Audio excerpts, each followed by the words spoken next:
All right. Thank you very much, Kelly and You're Steve, very for welcome. having us. Really looking forward to sharing one of our favorite places with you today. So I'm going to share my screen here. So give me 1 second.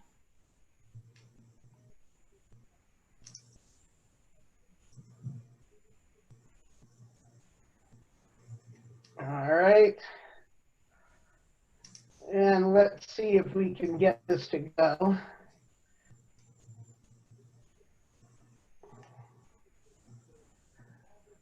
All righty. Hopefully everybody can see that. Is that right? Looks Yep. awesome. All right.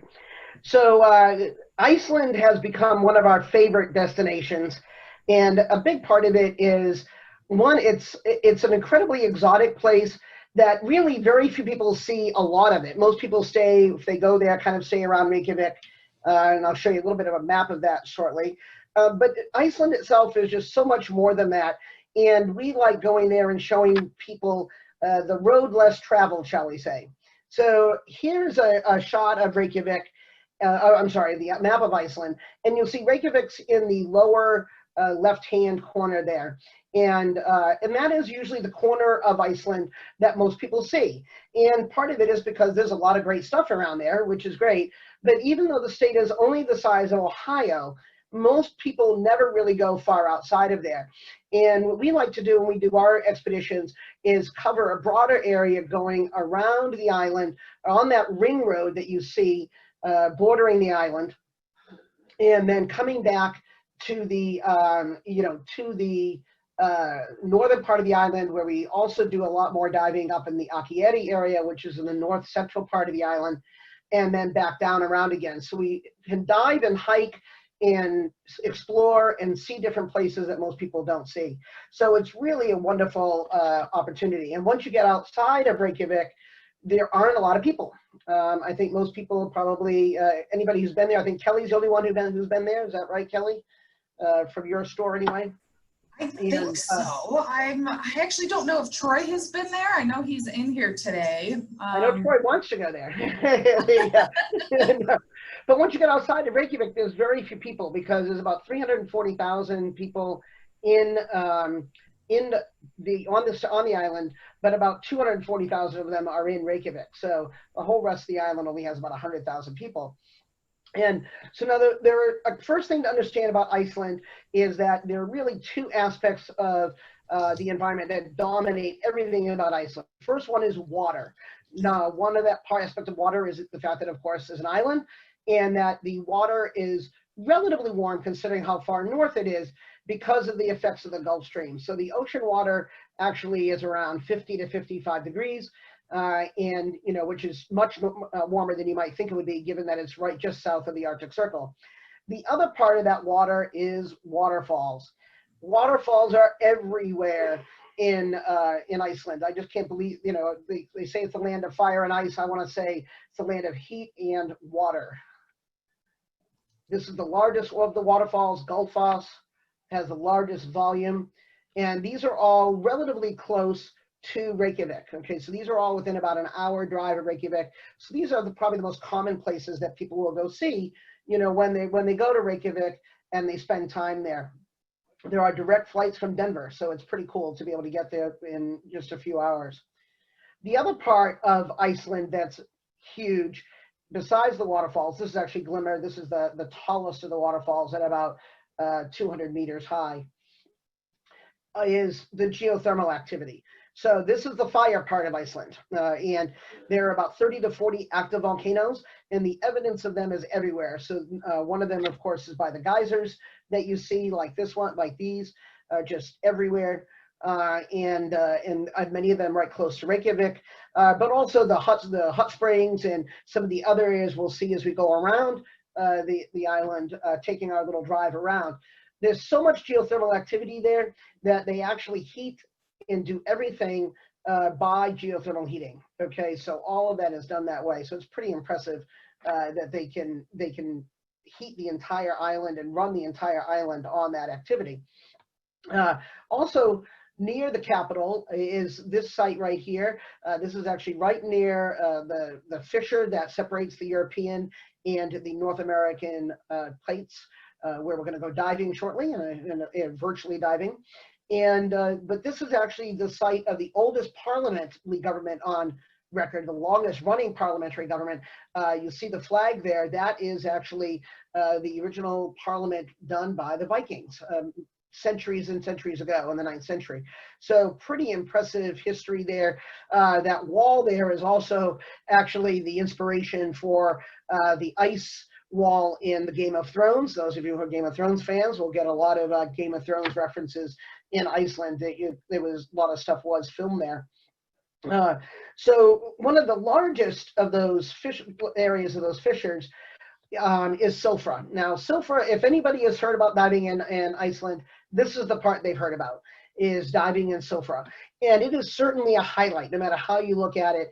Diving in a place where the fish are created by the movement of the plates, the Northern and European plates, North American and European plates moving apart, created this fissure, and it is now filled with incredibly clear glacier-fed water that's been filtered through layers and layers and layers of old lava fields and things like that, so that it is incredibly clear. You're looking at water that is somewhere between 300 and 400 feet in visibility, and unfortunately about 36 degrees temperature-wise. So it is a little bit daunting, I know. The good news is they make it very diver friendly. There's a lot of benches to set up your gear. It's a very easy entry into the water, from here. You can see little stairs going down, and they take you in small groups. So it makes it quite easy. And the dive guides are really helpful. I will admit that the way back is not necessarily quite as easy a walk. This is the exit point. Divers would come down around that point and come swimming towards where I am taking the picture, and swim across that little lagoon. And the walk back is about 350, 400 yards. So that's a pretty long walk with your dive gear, but fortunately the dive guides are really helpful with it, getting your stuff back if you need any help. But no matter what, the view is definitely worth it. So here's what it looks like underwater there. It's pretty amazing. And yes, it is that clear. Feels like you're floating in the air. It's so clear. And yeah, the water tastes great when you take your regulator out of your mouth too. And you can see you only see your group, your 3 people. They make it they're very clear that they only want to make sure there's 3 people at a time, so that you're not messing up someone else's picture, and you're not congregating in one particular area. There will be a lot more snorkelers than there are divers. Very few people in comparison dive it as snorkel it, and snorkeling it is a blast as well. Most of our non-divers that come with us will do that as well. You see some areas are relatively deep, but then there's also some areas getting down about 65 feet. But there's also some areas that are 10 feet deep. So it does range in depth quite a bit. And one of the best parts is being able to touch the 2 plates. Okay, this is kind of the iconic photo, touching the North American and the Eurasian plate at the same time. Only place in the world where you can do it. And the photography possibilities are fantastic. Really, really fantastic. So it's quite a sense of wonderment, whether you're underwater or on the surface, just because it is so clear and so different. This is definitely this kind of a dive that people who like topography would like. And of course, there's that sense of accomplishment when you come out of the water. Feel really, really good when you've done something like that so few people have done. And as I said, divers and non-divers can share in that. So this is a couple that was on the trip last year, and a woman was a diver and her husband was not, but he got to experience that with her as well. And that's always kind of nice when you can do something that is really good for divers and non-divers. Not too many destinations are that good for both. And like I said, that feeling afterwards is pretty awesome. And as you said, I said divers are very friendly there, very welcome there. It's a very friendly site for divers. So here they, a little crosswalk warning for cars, because we are in a very public place. This is part of the national park system there. And as a result, it's very well controlled and well maintained, which is nice. Now, one of my favorite things is the last couple of years, we've been able to get a permit to actually dive SOFRA at night. Now, that is an extremely unusual thing. We have not been able to do that. Most other places cannot get that permit. We've been very fortunate to have the right connections on that one. And that's a magical thing, diving there at night. And yes, your lights, just the visibility of your lights are just amazing. So here's some pictures from the top. Actually, it's kind of a cool thing to watch the lights from the surface. It's just amazing. One time we were really concerned the first time we did this about people being able to find that exit point, the stairway at the exit point. And when I went there to that stairway, that exit point, I actually put my flashlight in the water at the exit point to hopefully give them a guideline of where to come out of. But then when the dive guy turned the corner and his light washed over the stairway from 400 feet away, his light reached the exit point, and he could actually see his way out that way. That's how clear the water is. So it's really magical watching the lights dance around, especially even on the surface there. Now, when you come out of the water, one of the best parts about it is not just the dive itself, but when you come out of the water, hopefully seeing something like this. So Northern Lights are just awesome. There is nothing bad about Northern Lights. It is really exciting, and hopefully they're going to greet you. We usually go at a time of year when the Northern Lights are very good. So we usually go kind of end of August, beginning of September. September is kind of a prime time for Northern Lights. And it also has the benefit of having still some slightly longer days so that you get lots of good activity during the day, but really good activity potentially at night, assuming the night is clear. And that was one of the nights that we did our night dive at SOFRA, and that's what we saw when we came out. Not too bad a view, right? So that is one of the other advantages of going there. So pretty awesome. So one of the things I found about going to Iceland is that no matter where you go, there always seems to be some amazing scenery. Okay, so whether it be just the side of the road with the double rainbows, but the further east you go, as we're going along that southern ring road, we start seeing more and more different kinds of topography. And one of them is going to be a lot of waterfalls. Okay, so this is ScubaCon. This is one of the largest waterfalls on the southern shoreline of southern ring road of Iceland, and it's very close to what I'm going to call E15. Now, E15 is I'm copying out a little bit because don't ask me to pronounce most Icelandic words. It takes quite a talent, I think, to be able to say them. But E15 is the name of the volcano that was actually erupted in 2010 and was responsible for closing all that air traffic between the U.S. and Europe. And so this is very close to that. And so they have this waterfall is incredibly impressive, and of course is fed. A lot of the water is glacial runoff. So this is a fantastic little hike back around behind that waterfall, and hopefully you go there in the afternoon and you get that kind of a viewpoint, which is pretty awesome. And continuing along down the shoreline, the southern coastline, you see some amazing topography near the town of Vik. Vik is a very, very small community. It is an extremely important community in that area because it's the southernmost point, and it actually has a couple of ferries off to some of the different islands in the area. But it has incredible topography and beaches, some of those beautiful beaches in the world. This is a black sand beach near there with very dramatic topography. It has the columns of basalt lining the cliffs there. It also has some caves inside the cliffs. This is actually a very famous one that if you are, again, a Game of Thrones fan, this was in season 3. They euphemistically called the sex cave. Hopefully we don't have anybody under the age of 18 watching this, which is where the Viking or the wildlings woman had sex with Jon Snow in this, I think it was season 3 in here. So this is where it was filmed. So there's a lot of, again, references for that. And you see this area and wow, this is definitely Game of Thrones kind of territory. And it also is lined with many cliffs, the islands around there and the Vik itself. And those cliffs are home to hundreds of thousands of puffins. So now, hopefully you're not afraid of heights, because this is where you're going to get your best view of the puffins right at the edge of those cliffs. Looking over the side of the cliffs like John here, and I'm looking at that going, you know, all of people think about, you know, how dangerous, you know, that diving is and all this. And I look at this and I'm like, wow, that's just crazy. I'm a little afraid of heights, so I stayed a little bit further back. But this was still pretty impressive, you know, to see just these beautiful cliffs and hopefully a whole bunch of puffins wandering around down below. Get a sense of the view here from the top. Really dramatic coastline and lots of these little guys. Okay, they are everywhere. So we're really excited to go see them, and they are very hard to get in the water with because they're very skittish. But getting a good view of them up on the surface was pretty awesome. Up on the land.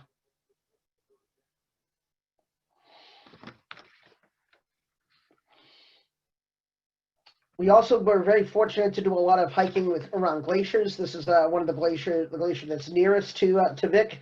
And as you can see, it's covered with ash, and all the volcanic ash, you know, over the years gets frozen in the ice and exposed when it melts, or gets covered, you know, goes on top of the ice if it melts, if it erupts recently, like it just did in this area.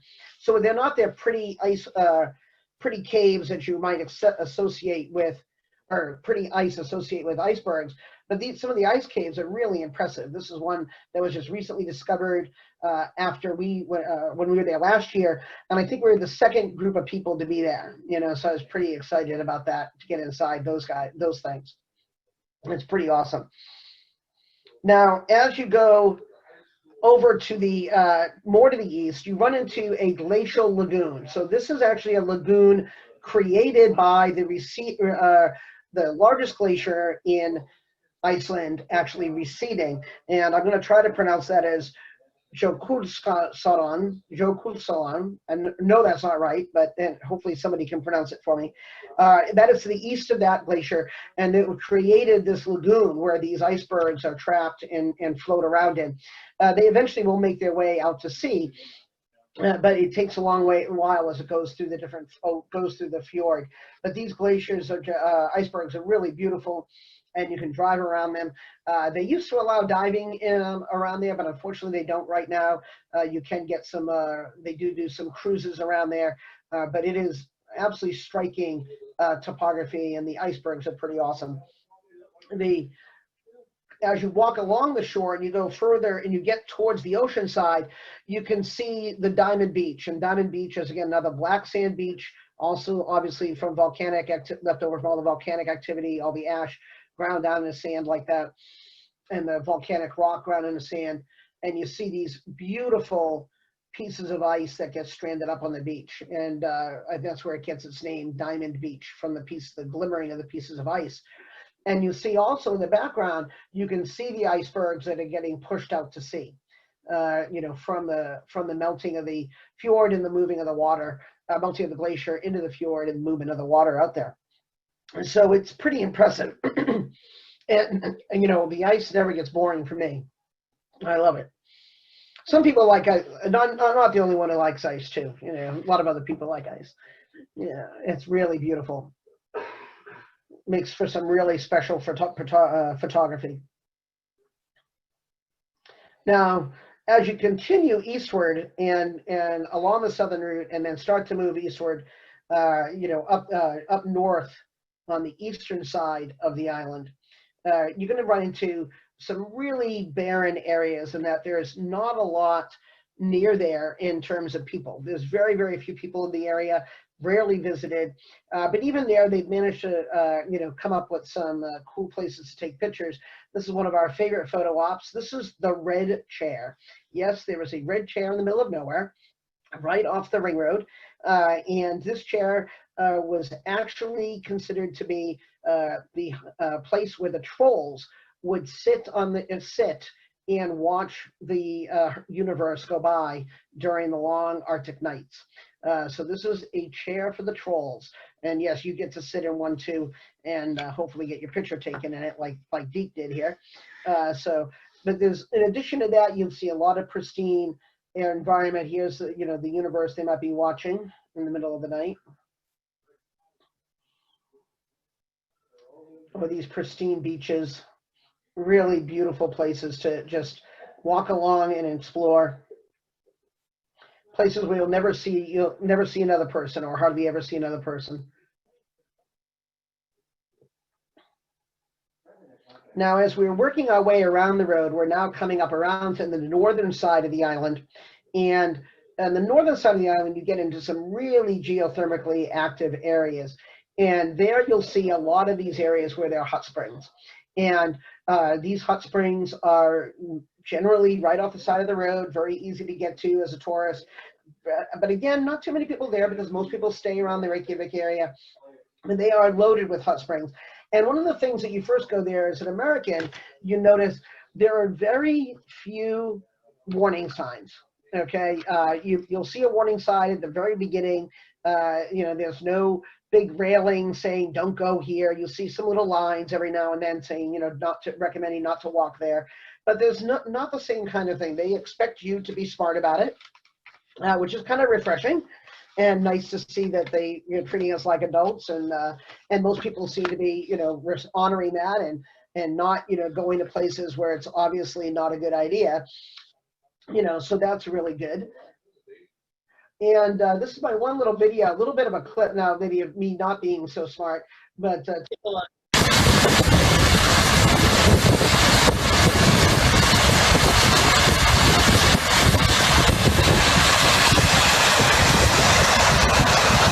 Make sure I come out of the other side. Yeah, that was my business partner encouraging me to go get burned, But no, it really is a amazing sight to see something like that. And of course, hidden within there are trolls. Okay, so now it's very, very important to know that this area is the largest concentration, has the largest concentration in Iceland of trolls. Yes, Icelanders believe in trolls. About 60% of them do, actually, in the latest poll. And it is a big deal for them, and they are serious about it. You got to take these trolls seriously. We have only seen this one troll, in our visits there, but we don't stop looking, because this area up near, on our way back to Akieti to go diving, this is the area where you're going to see them. So it's pretty impressive to keep looking for them. So now we get to Akieti, and Akieti is where we're going to be doing most of our diving. We're staying at those cabins that you see there on that fjord, and the only thing we have around it are horses. This is where we're going to be doing most of our saltwater diving, though. But we also do some freshwater snorkeling. Again, for non-divers, these are areas that are geothermically active, so you get a lot of the bubbling sands. This water is actually about 60 to 65 degrees, so pretty warm. And easy to get into, even certainly in a dry suit, but even in a wetsuit, you could do this one. And got some pretty amazing, scenery as well, or some visibility as well, in these geothermically active rivers and lakes. In addition, there's also a place there where you can snorkel, a place called Little Sofra. So like Sofra, but smaller, and not quite as good visibility, though very close. But nobody's there. You literally park in a farmer's field and walk into it, go over to it, and with your snorkeling stuff, and it's pretty amazing. Now you have to be careful not to stir up the algae that's in there, but if you have good divers, then you can get that kind of visibility, and it really is beautiful. Yeah, and you have all kinds of fun playing there. It's a great place to be set up a lot of shots, because you can take as much time as you want. There's no time frame on it, and we have a lot of flexibility because there's no other people going there. It's really very quiet.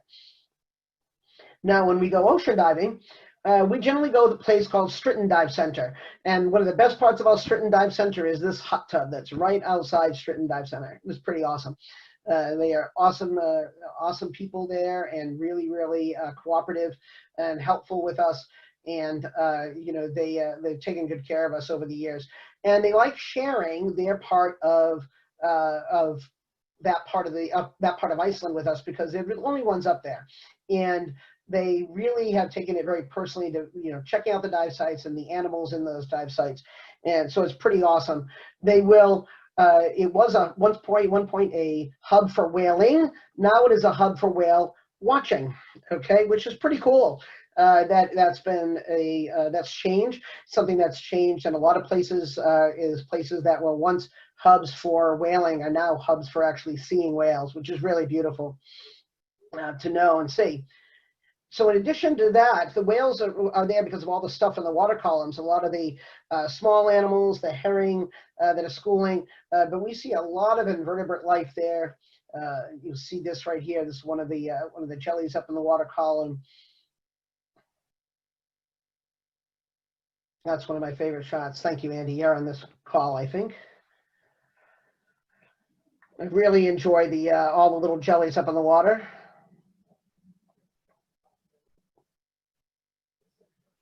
No, this is actually a pelagic nudibranch, I believe, or a pelagic mollusk, I should say. And the big lion's mane jellies. These guys get to about 30 to 40 feet long with their tentacles. It's pretty crazy. You don't want to get in the way of one of them. Now, one of the things that makes diving there really unique, besides it's great fun diving in the ocean in Iceland in general, is this is actually the only place in the world where you can dive on a hydrothermal vent. So most hydrothermal vents are thousands of feet deep in the water. This one is only between 50 and 100 feet of depth, and it is hot. Okay, so the water coming out of there is about 170 degrees. You can obviously have to be very careful not to get too close for a whole bunch of reasons. One, you don't want to hurt the vent and actually knock part of it over or damage it, but you also don't want to burn your hand or anything else. Right around the vent, the water is about 65 degrees immediately around the water, right around the vent, so it's quite comfortable to dive in. And of course, it also brings some pretty impressive animals around it. Here's another view of the vent from the top. And you can see the water creates some, is very shimmering because of the thermocline difference, the temperature differences, as well as the halocline. But it creates a lot of nutrients in the water. So you can get some incredible nutrients and therefore a lot of invertebrate life. And also, other animals that like that warm water or like all those nutrients, the wolffish. So these guys are all over the place. These wolffish, there are about 9 of them that live around that vent, and they have their own little areas, and they are a face only a mother can love, right? This one is actually guarding some eggs. And yes, you do not want to be on the wrong end of those teeth. Those guys have quite a jaw, so you have a lot of respect for them. Don't try to feed them anything. They're not like wolf eels on the Pacific coast that are a lot more friendly to people. These guys will definitely have an attitude, so you definitely got to watch out for them. But they are, and it is, like I said, 9 of them, so it's great to try to find as many as you can that all have their little home around there. Sometimes you'll even get them to come out of their holes, which is great. We also will see a lot of codfish around the bottom of the vents, around Little Stritton in particular. A lot of codfish, the Atlantic cod, which of course you don't see too much of anymore nowadays, so it's kind of nice to have that. This is actually a snail fish. Which is very rare, but is findable there in that area. And a lot of these animals that you're going to see, you've seen in this picture, like the snailfish and some of the pictures coming up, are also animals found in Greenland. And we're going to talk a little bit about that because it's an interesting contrast with Iceland. But the animal life is very impressive. The nudibranchs and basket stars. This is a nice big one too. A stalk jellyfish. So related to that, and all those little ones floating in the water column. And crinoids. And spiny lumpsuckers. These are one of my favorite animals. This is actually a good sized one. This one's probably about 6 or 8 inches long. These are a pretty good sized one. And they are just so much fun. These are little lumpsuckers. Okay, they're small, and they have a little sucker on the bottom of them to hold on to rocks and kelp and things like that. My favorites are really the tiny ones, like this one that's only about the size of my thumbnail. I think probably about that anyway. Andy is on the call, and he can maybe answer that for us when we get done with the presentation here. Uh, but these are animals found both, as I said, in Iceland and in Greenland. So it's kind of nice to see that these animals survive both and flourish even in water that's, say, 50, 55 degrees, as well as water that's, 15, 20 degrees colder, as you find in Greenland. And so, because Greenland, of course, doesn't have the benefit of that Gulf Stream, like so many, like Iceland does. So even though Greenland is called Greenland, it's not very green, right? And that's because of it does not have the effect of the Gulf Stream. But life still finds a way, So here you're going to find the, big fields of kelp like this with a lot of invertebrate life underneath it, as you can see. Very clear water. It is cold water, and tends to be quite clear on eastern side of Greenland. Lots of invertebrate life like this here, the anemones and sponges. And of course, there's ice. And so, like I said, we love our ice. Okay, so there's a great shot of a friend of ours, Milan, hugging his favorite iceberg. And there's something about ice. I just love the ice and the different colors of the ice. And the color of Greenland is really found below the water, whether it be in the animals that are there, like this big lion mane and some of the things you saw before, or in the colors and shades of the ice. That is where the color really is in Greenland, not so much on the surface. And there's something about it that never gets old. All the textures and the shapes and the colors of it. Even if you're not a diver, Greenland, is also a great place to go for fantastic hiking, really incredible vistas, as you see here with the glacier-covered mountains. Though there is a lot more open ground that you can kind of walk on, which has a dual-edged sword, which is wonderful for hiking, not as great for the climate change and what's going on in Greenland. Here in Greenland, you really feel like you're on the front lines of climate change, as you literally can watch the icebergs calving in front of you. But it does create some beautiful icebergs to swim around, climb on, and check out.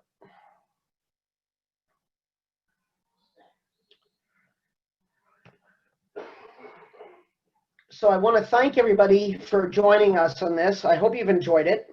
I hope maybe we get to take you there sometime. I want to thank our photographers who've been very generous with donating their shots, and I think a couple of them are on the call here with us, and I really appreciate that. Hopefully you'll get to join us. We're going to be going in the end of the summer, beginning of fall next year. So August 28th to September 5th to Iceland. And then if you'd like to join us and continue on the trip in Greenland, we'll be on a boat in Greenland between September 5th and the 12th. So hopefully you'll get to join us on one or both of those. And thank you very much. Faith, that was amazing. Thank you. I hope there are any questions, comments. We do have some. Yes, the first one that I have for you also personally is, what do we need to do to prepare to come do the cold water diving? I've got to do it. How do I get ready? Okay, well, that's a really good question, and it's a hard one to answer for some people. So basically, for diving in a dry suit in Iceland, you legally, they actually have a law, believe it or not, you have to have 10 dry suit dives before you can dive in a dry suit in Iceland. And my recommendation would be more like 20, it's actually not overly complicated diving, but I think, at least 20 would be a good idea. The hardest part of diving in Iceland is that walk for sulfur. I think a few people like Andy would probably back me up on that. That walk at sulfur is probably the hardest part. That was the hardest part for me. I agree. The rest of it's pretty easy. And so 10 to 20 dives in a dry suit. If all you want to do is snorkel, we will provide the dry suits. So that does have an advantage, to it as well. And a lot of people, there is a lot to see the snorkeling, not the saltwater diving. The saltwater diving you wouldn't be able to really participate in. Though most of the people who did non-divers who were doing with us up in Akieti. They would go do hiking, or they would go to the spa, or they would go whale watching. So there's plenty of other things to do, even if you're not diving. But you can do all the snorkeling things in a dry suit that we'll provide, including SOFRA and some of the geothermal areas. So there's a lot of good advantages to doing it either way, but minimum 10 to 20 dry suit dives. And a big part of it is being comfortable in the thick stuff you got to wear, especially for SOFRA, where it's a lot colder. And we offer all of those specialties. So if you're just dying to go to Iceland, you come see us and we'll get you ready, okay? We're actually offering a special right now through this presentation to do 5% off any dry suit purchase and accessories related to that purchase. And we're also offering the dry suit certification course for $79 instead of the regular price, which, what is that, Troy? You can unmute. He's muted. You're muted, Troy. There you go. 275. Is it What is 135? 275, and we're doing it for 79 bucks. Yes. Did I approve that? No. Oy vey. Quick, you guys all have it in public record now, so he can't change his mind. Okay. Nice try though. And Whoops. Troy's going to be going with us in August, September next year, right? Right, Troy? I'm there. Awesome. Wife might go. Awesome. That'd be great. Troy, Steve's gonna watch the shop. I'm gonna try to go too. I'm dying to go back to Iceland. Well, and you've got to see some of the areas you didn't see before, because I think you were more around the Reykjavik area, right? Long enough. Yeah. Any other questions or comments? I did have one that I was curious about. You mentioned the hiking. Can you dive and then hike? What is the elevation change there? Yeah, most of the elevation changes are very mild. The biggest elevation change would be if you were doing going up high onto the glacier. We don't go that high. It's more a matter of into the glacier as opposed to height of the glacier. So we never get over 1,000 feet until we're going up on some of those cliffs later in the drive as we go around the ring road, which of course is later in the trip. So we've had plenty of time to off gas. So we usually start with a couple of days of diving around the Reykjavik area, and then do a bunch of hiking, and then end with 4 more days of diving up in the Akieti area. So it works out pretty well. Awesome. And a question with the whale watching. Do you do that from shore, from a boat? And what kind of whales do you see? Mostly humpback whales, but last year there were also some, or maybe the year before that, I lose track.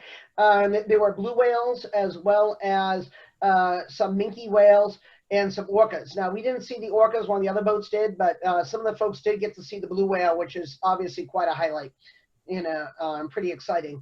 And the humpbacks are very common up there. And, and as you can see, they get pretty close to the boat.